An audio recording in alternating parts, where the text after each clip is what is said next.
What's good, good people? This is Zill Speaks, and this is going to serve as a word of encouragement or a friendly reminder to others, however you decide to put it. We're going to do this in the car today from the phone, so sorry it's not like all brights and all that good stuff, but hopefully this will suffice. Now, moving on. What prompted this video is a video that I seen Jackie Hill Perry post asking or posing the question, I'm paraphrasing now, is, do you treat God as if he's a liar? Do you see God as if he's a liar? Most of us would say no. Most of us, to the forefront of our brains, we do not put God and liar as synonymous. We don't see that. However, our actions beg to differ. The reason why I say that is because I personally had to repent for this, and I thought this was something that was very profound to bring up, because if you are professing to be a believer, listen, congratulations, you have a target on your back now, in case you didn't know. You're welcome. Now, I want you to be mindful of this thing, okay? Let me bring up spiritual warfare, because that is how I was able to see that I was treating God as if he's a liar, by going through spiritual warfare, by being under spiritual attack. Spiritual warfare is very prominent. It can hit at any time. It is specifically very prominent around this time of year, which is like, you know, fall, winter, right around Thanksgiving, Christmas, because this is the time of year where people are experiencing pain, vulnerability, they're wounded because maybe perhaps they're experiencing loss or have experienced loss. Maybe their loved one that was just here just a few days ago won't be here, you know, for the holidays this year. I mean, it's crazy how things work. We are a spiritual being having a human experience, and when I tell you, it can be painful. Now, I have not experienced a loss. I can only sympathize. I can only imagine what that feels like. But I have experienced other issues, such as financial issues, and I understand what it feels like to not be able to provide what you feel like your kid deserves for Christmas, or, you know, I can understand that some people may feel guilty at the fact that they have to work because of financial hardship, and maybe perhaps they're going to miss this time to spend with their family or their children, or maybe he's a husband and he has to work and go get this money. You know, who knows? It's so many different things that people can deal with. In addition to that, what it seems like my generation is being plagued with these days is what seems to be the norm. Anxiety and depression. And I know because I've dealt with that as well. So let me explain. Let me just be real. I have been through spiritual warfare recently. Still going through it. If I could paint a picture of what it is that I'm looking like right now, it's probably like Lieutenant Dan. Like, just bloody and wounded and army crawling, talking junk. That's how I'm looking, or was looking. I'm getting better. I'm recovering at this point, because God showed me what's up and what I was doing. Now, how was it that I was treating God as a liar? Let me explain something. I started getting attacked spiritually.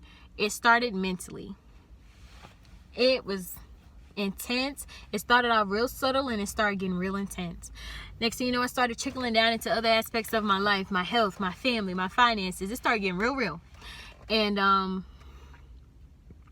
mean, like, I'm like, dang it, man. Like, I'm doing everything I know to do. I mean, I'm taking my kid to church. I am serving in church. I'm reading my word. I'm spending time with God. I'm praying. Like, what the heck, man? Like, what's the problem? Let me also say that you do want to maintain your spiritual fitness. All right. You want to make sure that you are reading your word, because you need to be familiar with the voice of God. You need to get very familiar with the character of God. You need to be praying. You need to be fasting. You also need to be serving, I feel like, in some capacity. I think it's imperative that we remain spiritually fit in order to see God for who he really is, to hold him in the correct light, to hold him in the right precedence. You know, it's important that we see him correctly so that we can reverence him correctly. God is not a tyrant up in the sky ready to set the world ablaze anytime you mess up. He is also not this fluffy genie above that is there to grant our every wish or command and make our life easier. You must know that you are still human. You are not exempt. You will still go through hardship. Period. Just because you say yes to God does not mean that you're scot-free of anything. What it does mean is that you have a higher power that you're connected to that's going to help you get through these things. In addition to that, it's also going to help you come out victorious on the other side. What makes me feel relief about being attacked in any capacity by the enemy is the fact that he has to ask for permission to touch me, because I am a child of God. Right? Which means that if God allows the enemy to touch you, There has to be something to gain. I don't believe that God is going to allow you to go through something in vain. If the enemy touched you, you want to pass the test. I feel like it's like a Mario game. You know when Mario is going through the obstacle course and he's like collecting coins and things along the way? I believe that spiritual attack is about the same thing. I believe that you're going to collect some things along the way to get you to the other side and help you sustain your position on the other side and go on to a next level, another level. It's the same thing. One thing about the game also is if you fail, you got to start over. All right? Nobody wants to keep going through the same stuff. Nope. I do not like being a repeat offender. Let me just go ahead and get this over with. Get this correct the first time. Okay? I don't like repeating stuff. I just don't. So let's get this taken care of. So I look at it like that now. I have been corrected as far as how I see God. I never looked at it like that. Treating God as if he's a liar. I never looked at it like that. But essentially, that's exactly what it is. You really have to be mindful and pay attention to what you're doing.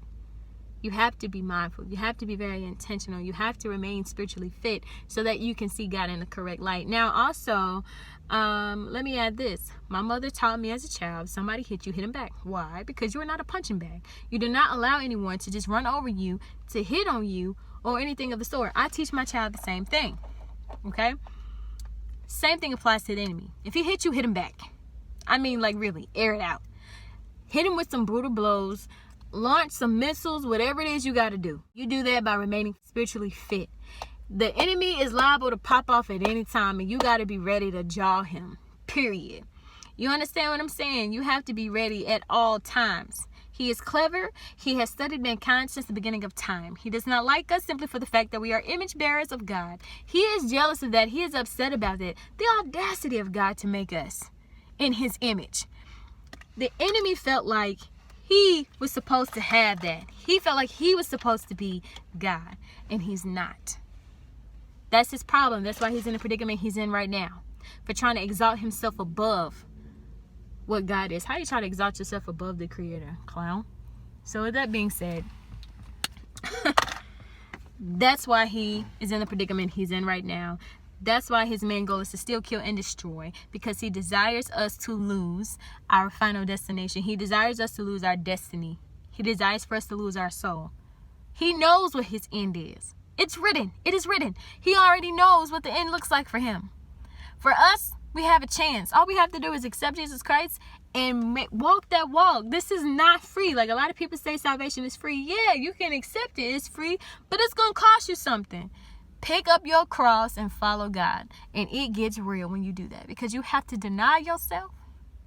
A lot of people feel like that's like a form of bondage. It's not freedom when you have to deny yourself. If you think about it, if we listen to God and we do what he asks us to do, we wouldn't be going through a lot of things. For example, if you wasn't having premarital sex, you wouldn't have a child out of wedlock. You wouldn't have to deal with baby mama, baby daddy drama. If you just listen to God, he would help you avoid a lot of unnecessary drama in your life. He will help you avoid a lot of mess.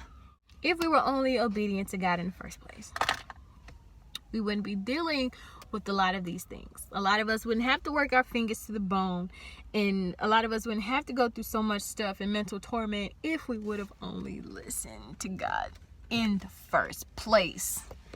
But we so hard-headed because we think we know it all. So for those of you who say this is bondage, this is like new age slavery, I ain't trying to hear none of that, because if I would have listened to God, my life would have been a whole lot easier right now. Okay? Period. Moving on. If you don't remember anything else that I say, remember, you got to stay spiritually fit, because you want to make sure that you're able to reference God correctly, right? That's a must. You also want to be sure to hit the enemy back. And sometimes you just got to run up on the camp and air it out. You know, fire a missile over there. He ain't even said nothing. I want to get to the point where the devil be like, dang, man, she's still here? Yes, sir. Still here. How you doing? Don't start. You know, like I want to be that one that when I lay hands, when I pray, when I'm telling you, I want him upset. I want to get to that point.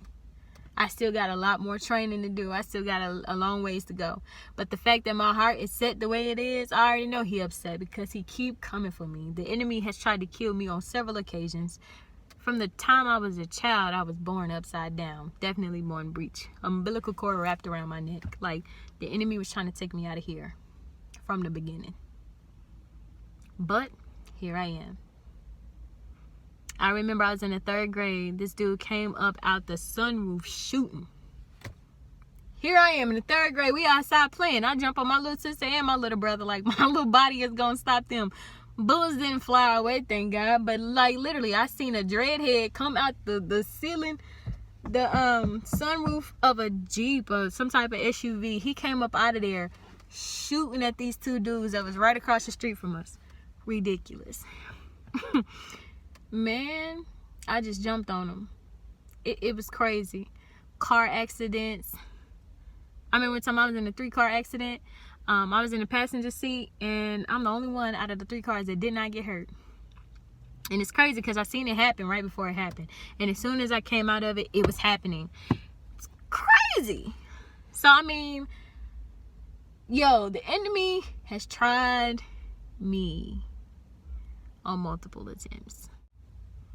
I hope that you get something out of this.